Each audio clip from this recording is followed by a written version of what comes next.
اسلام ایک مکمل ضابطۂ حیات دین ہے جو انسان کی انفرادی اور اجتماعی زندگی کے تمام پہلوؤں میں رہنمائی فراہم کرتا ہے۔ کھانے پینے کے احکام بھی اسی رہنمائی کا اہم حصہ ہے۔ جانوروں کے گوشت کے بارے میں شریعت اسلامیہ نے واضح احکام بیان فرمائے ہیں۔ انہی میں ایک مسئلہ حمار وحشی یعنی جنگلی گدھے کے گوشت کا ہے۔ احادیث مبارکہ سے ثابت ہے کہ حمار وحشی کا گوشت حلال ہے۔ حضرت ابو قتادہ رضی اللہ عنہ سے روایت ہے کہ انہوں نے ایک حمار وحشی کا شکار کیا، پھر صحابہ کرام رضی اللہ عنہم نے رسول اللہ صلی اللہ علیہ وسلم سے اس کے متعلق دریافت کیا تو آپ صلی اللہ علیہ وسلم نے فرمایا کیا اس کے گوشت میں سے کچھ باقی ہے؟ جب عرض کیا گیا کہ ہاں تو آپ صلی اللہ علیہ وسلم نے اس میں سے تناول فرمایا۔ یہ حدیث مبارک صحیح البخاری کتاب جزاء الصید حدیث نمبر 1823 ہے۔ اس حدیث سے واضح طور پر معلوم ہوتا ہے کہ ہماری وحشی کا گوشت حلال ہے، کیونکہ رسول اللہ صلی اللہ علیہ وسلم نے نہ صرف اس کے کھانے کی اجازت دی بلکہ خود بھی اس میں سے تناول فرمایا ہے۔ البتہ اس مسئلے میں ایک اہم فرق سمجھنا ضروری ہے۔ اسلام نے پالتو گدھے اور جنگلی گدھے کے درمیان فرق رکھا ہے۔ پالتو گدھے کا گوشت حرام قرار دیا گیا ہے۔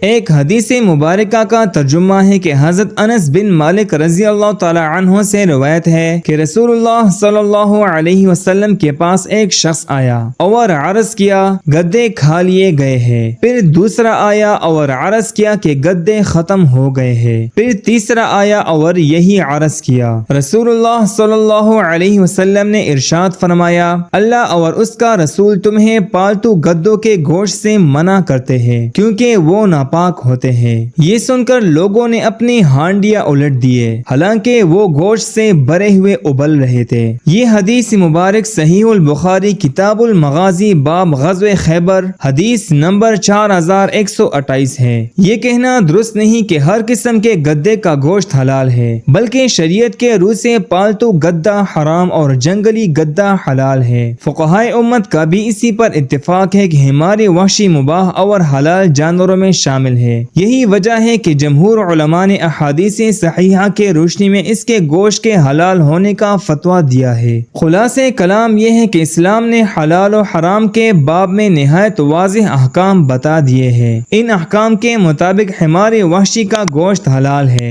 جبکہ پالتو گدھے کا گوشت حرام ہے۔ مسلمانوں کو چاہیے کہ وہ دین کے احکام کو صحیح طور پر سمجھے اور حلال اور حرام کے معاملے میں قرآن و سنت کی رہنمائی کو مقدم رکھے۔ جزاک اللہ خیرا کثیرا، واللہ اعلم بالصواب۔